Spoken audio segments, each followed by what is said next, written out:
Hello दोस्तों, स्वागत है आप सभी का। अब जो हम चर्चा करेंगे इस समय वो रहने वाली है लगन कुंडली के ऊपर आधारित। मैं पहले एक चीज को क्लियर कर दूं क्योंकि आपको लगेगा कि पिछला वीडियो भी वैसे ही था, ये वीडियो भी वैसे ही है। नहीं, दोनों में बहुत अंतर है। जब मैं कभी बोलूं कि काल पुरुष कुंडली, इसका मतलब है कि उस पर्टिकुलर कुंडली से हम दुनिया भर में हो रही चीजों के बारे में डिस्कस करते हैं। जैसे कि एक कमेंट ये था कि पॉलिटिकल अनरेस्ट तो हमेशा कहीं ना कहीं लगे रहते हैं। हाँ, बिल्कुल सही बात है। हम उस चीज को देखने की प्रयास कर रहे हैं जो कि बहुत ज्यादा बड़े लेवल पर होगा। ठीक है, वो कैसे होता है? एक सिंपल सी चीज है कि आप कभी कभी कुछ जनरल फॉर्मूले को पढ़ते हो और कभी कभी आप उसको ही यूनिक वे में यूज करते डेटास के हिसाब से। तो जो कालपुरुष की कुंडली होती है वो एक जनरल फॉर्मूले की तरह काम करती है। जो कुछ दुनिया के किसी हिस्से में घटित हो रहा है वो अगर सभी देशों के ऊपर लागू हो रहा होगा तो कालपुरुष कुंडली में आएगा।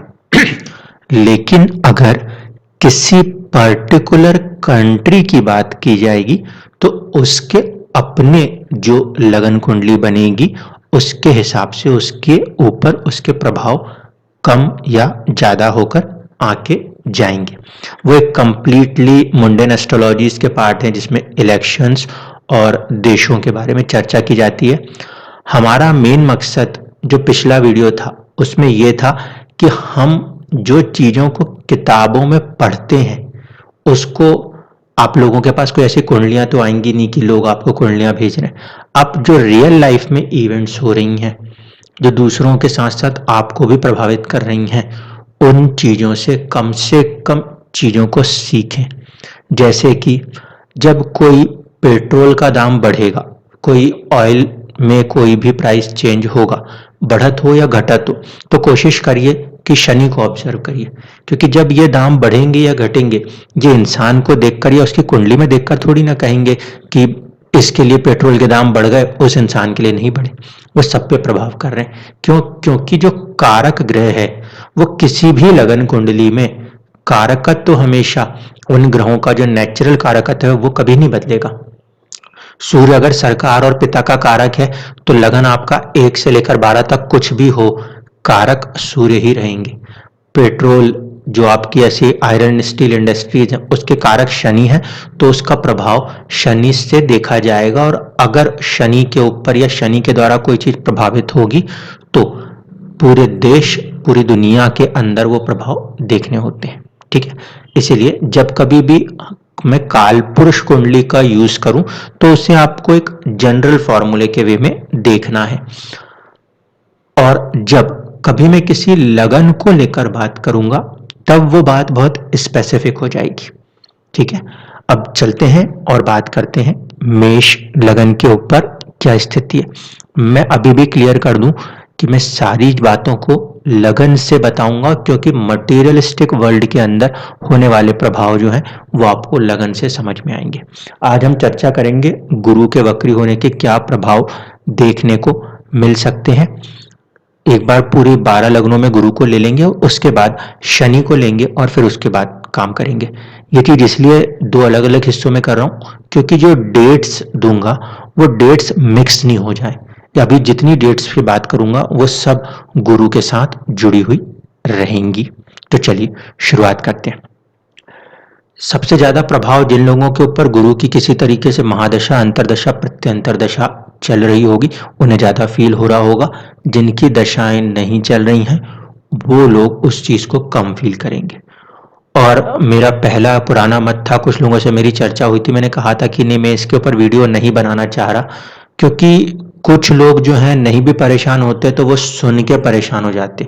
इसलिए पहली बात, आप मुझे सुनने के बाद परेशान नहीं होना है।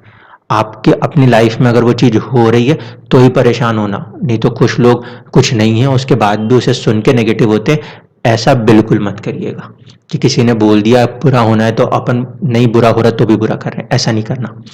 जिन लोगों के ऊपर दशा चल रही है उनके ऊपर इसके प्रभाव होंगे। और उसके बाद भी मैं क्लियर कर दूं कि आपके अपने प्लैनेट्स की इंडिविजुअल एक स्ट्रेंथ होती है, उस स्ट्रेंथ के आधार पे फल होते हैं।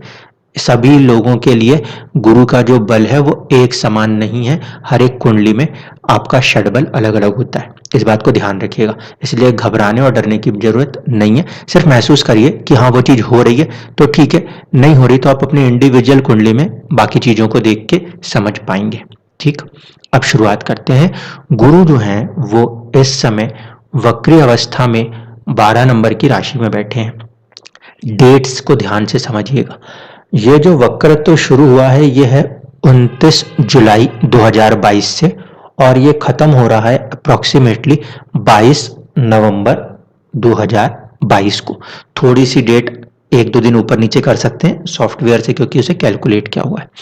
अब इसके अंदर पहली चीज तो ये थी कि 12th हाउस में गुरु मेष लगन वालों के लिए, सिर्फ मेष लगन वालों के लिए 12वें घर में गुरु बैठे हैं और वहां पे वक्री हुए हैं। तो 12वां घर जो था वो खर्चों को बताता था। ठीक है, तो खर्चों को बताने के कारण अगर वहां पे वहां का स्वामी बैठा है तो वो क्या कोशिश करे, वो हो सकता है कुछ बड़े हुए खर्चे, मानसिक परेशानियां। 12वां घर होता है आपकी रात की नींद, 12वां घर होता है आपका जो सैया सुख है, बेड के जो प्लेजर्स हैं वो भी 12वें घर से देखे जाते हैं। ये सारी चीजों को लेकर गुरु वहां पे बैठकर उसे प्रभावित किए हुए थे। अब हर घर के स्वामी का काम है अपने घर को बचाना। अगर कोई ग्रह वक्री हो गया तो अब ऐसा मान लीजिए कि अगर घर का स्वामी ही, जिस पे जिम्मेदारी है, वो ड्रिंक करने लग जाए तो कैसे वो अपने घर को संभालेगा। तो जब कोई ग्रह वक्री हुआ तो वक्री होने के कारण कहीं ना कहीं वो उस पर्टिकुलर हाउस की चीजों को उस लेवल पे नहीं संभाल पाता, वो उसको सीधे जाने के बजाय वो उल्टा काम करने लग जाएगा। उसके कारकत्वों में भी ये प्रभाव देखने को मिलेगा। और मुझे जो एक लिंक शेयर किया था एक मैडम ने, उनका भी मैं धन्यवाद दे रहा हूं कि मैंने उस लिंक पे जाके सुना और मुझे भी काफी चीजों में क्लैरिटी मिली कि वक्री ग्रह जो है वो बेसिकली जो भी चीज आप करना चाह रहे हो वो उसे करने में किसी न किसी रूप में चुनौतियां खड़ी करेगा। इसको इस तरीके से देखना है।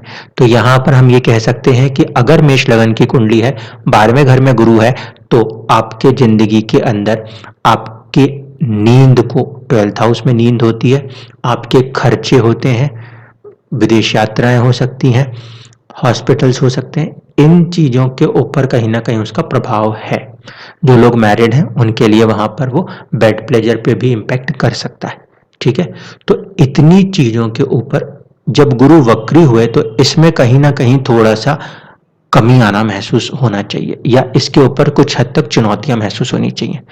इसको पॉजिटिव साइड से देखा जाए तो 12वां घर जो है वो होता है हिडन एनिमीज का, छुपे हुए शत्रुओं का। तो जो आपके छुपे हुए शत्रु हैं यहाँ पे वो उनको एक्टिवेट कर देगा। पीरियड क्या से क्या, पीरियड था 29 जुलाई से लेकर 22 नवंबर तक। अब मैं जो डेट्स बाय डेट्स बोलूंगा उस पे फोकस करिएगा। ठीक है, आप लोगों की बस लगन कुंडली यानी पहले भाव में अगर मेष राशि 1 नंबर की फिगर या डिजिट लिखा हुआ है तो ध्यान रखिएगा। ये जो गुरु वक्री हुए हैं इन्होंने 29 जुलाई से लेकर 24 अगस्त तक का जो पीरियड है उसके अंदर अपने किसी न किसी तरीके से आपके मैरिज लाइफ हैप्पीनेस को डिस्टर्ब किया होगा, या फिर अगर आप पूजा पाठ कर रहे थे तो उसके अंदर या तो वृद्धि कर देंगे या फिर उसमें आपको चुनौतियां महसूस हो रही होंगी। यानी कि ध्यान को एकाग्र करने में 8वां घर कॉमन सेंस भी है, उसके अंदर कहीं ना कहीं किसी तरीके से चुनौतियां महसूस हुई होंगी।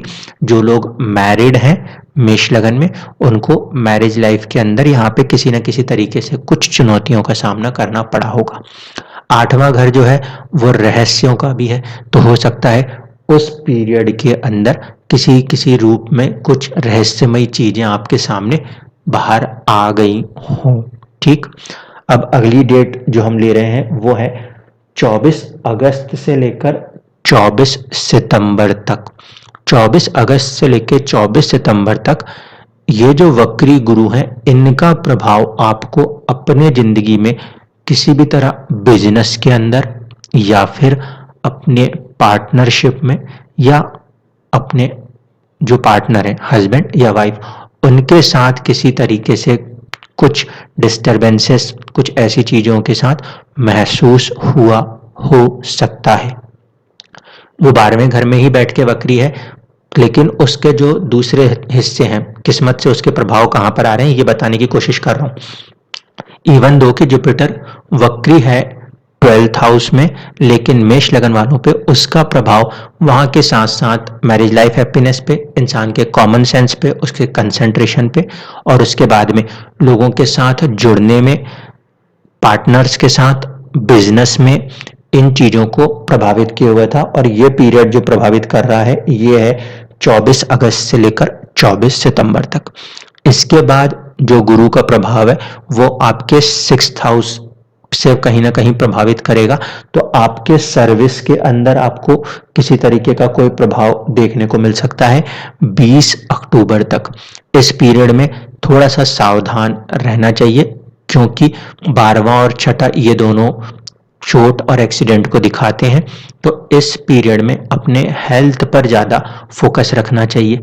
छठा भाव जो है वो डेली रूटीन्स को बताता है, तो 12वें घर से बैठे हुए गुरु जो हैं उनका किस्मत से प्रभाव आपके जिंदगी में जो डेली रूटीन वर्क्स हैं उसमें किसी तरीके के बदलाव पे भी प्रयास करता हुआ नजर आ सकता है। इसके आगे का जो वक्त रहने वाला है 20 अक्टूबर से लेकर 22 नवंबर तक, उस पर्टिकुलर पीरियड में 12वें घर में बैठे हुए जो गुरु हैं, जो वक्री हुए हैं, उनका प्रभाव आपको अपने प्रेम, 5th हाउस, एजुकेशन, विद्या, संतान, इनके ऊपर महसूस हो सकता है। ठीक है, तो जो गुरु ग्रह वक्री हुए हैं उनका मेजर प्रभाव तो 12th हाउस से ही आ रहा है। नींद ना आना या बेवजह के खर्चे होना या कोई धार्मिक यात्राएं, 12वें घर से संबंध, चैरिटी, इन चीजों से हो रहा था। उसके वक्रत्व में उन हिस्सों में आपको चुनौतियां महसूस हो सकती हैं, नींद ना आना और ये सब कुछ। तो उनमें से कुछ सर्टेन रीजंस ऐसे हो सकते हैं जो मैंने आपको डेट बाय डेट बताने का प्रयास किया है। आप इन चीजों को ऑब्जर्व कीजिएगा। फिर से वही चीज क्लियर कर दूं, जिसकी कुंडली में ग्रह एक तो दशाओं में हो, दूसरा उसके अपने षडबल से जिस स्ट्रेंथ पे होगा उस हिसाब से वो रिजल्ट कम या ज्यादा मात्रा में देखने को मिल रहे होंगे। इन सभी के साथ साथ ये बात ध्यान रखिएगा कि आपके इंडिविजुअल कुंडली में ग्रह ओरिजिनली जिस भी राशि में बैठा है उससे जुड़े हुए चीजों को लेकर ही प्रभाव करेंगे। जिन लोगों का मेष लगन है और उसके बाद उन लोगों की कुंडली में गुरु अगर 10वें घर में बैठे हैं और उनकी महादशा चल रही है, अगर नीच भंग नहीं बन रहा, तो उन लोगों को गुरु की पूरी महादशा के अंदर ही बड़ी बड़ी चुनौतियों का सामना करना पड़ रहा होगा। इस बात को ध्यान रखिएगा। उस कंडीशन में क्योंकि इंसान 16 साल की पूरी दशा में चुनौतियां फेस कर रहा होगा, तो फिर वो छोटी मोटी चीजों को ऑब्जर्व शायद ना कर पाए, इसलिए क्लियर कर रहा हूं। जिन लोगों का मेष लगन की कुंडली है और मेष लगन की कुंडली में आपके 10th हाउस में गुरु बैठे हैं और अगर उनके बाद शनि द्वारा जो नीच भंग है वो नहीं हो रहा, या फिर आपके नवांश कुंडली में गुरु उच्च राशि नहीं है, ऐसे लोगों की जो महादशाएं चल रही होंगी उनको चुनौतियां महसूस हो रही होंगी और वो जब तक महादशा रहेगी किसी न किसी रूप में चुनौती महसूस होगी। एक बात। दूसरी पॉजिटिव बात भी कर ली जाए जाते जाते तक कि गुरु अगर 12वें घर में बैठ के वक्री हो रहे हैं तो 50% प्रभाव वो 11th हाउस का भी देंगे। ऐसे कंडीशन में आपको वो किसी रूप में लाभ भी कराने का प्रयास करेंगे। इसीलिए बहुत ज्यादा नेगेटिव होने की जरूरत नहीं है कि 12वें घर में सब खराब कर रहे हैं तो खराब ही कर रहे हैं। खर्चे और इन चीजों के ऊपर अगर वो काम कर रहे हैं तो वो आपको लाभ देने का भी प्रयास करेंगे। आपको अपने थॉट प्रोसेस में बिल्कुल पॉजिटिविटी रखनी है। ठीक है, दुनिया में बड़ी से बड़ी चुनौतियां आती हैं और जाती हैं, सिर्फ जीत उसी के दिमाग में होती है जो अपने आप को कंसंट्रेट रख सके, फोकस्ड रख सके। क्योंकि आपके लाइफ में परिस्थितियां आती और जाती रहेंगी। अगर आप अपने आप को स्ट्रांग रखते हैं, मेंटली फोकस करके रखते हैं, तो आप उन परिस्थितियों से पार हो पाते। क्योंकि आखिरकार चुनौतियों का सामना आपको करना ही करना है, उसके अंदर तो वो चीजें किसी को भी छोड़ती नहीं है। आप जितना स्ट्रांग माइंड के साथ उसमें अपने काम को आगे बढ़ाते हैं, उतना ही आप जिंदगी में आगे जाके सक्सेसफुल होते हैं। धन्यवाद।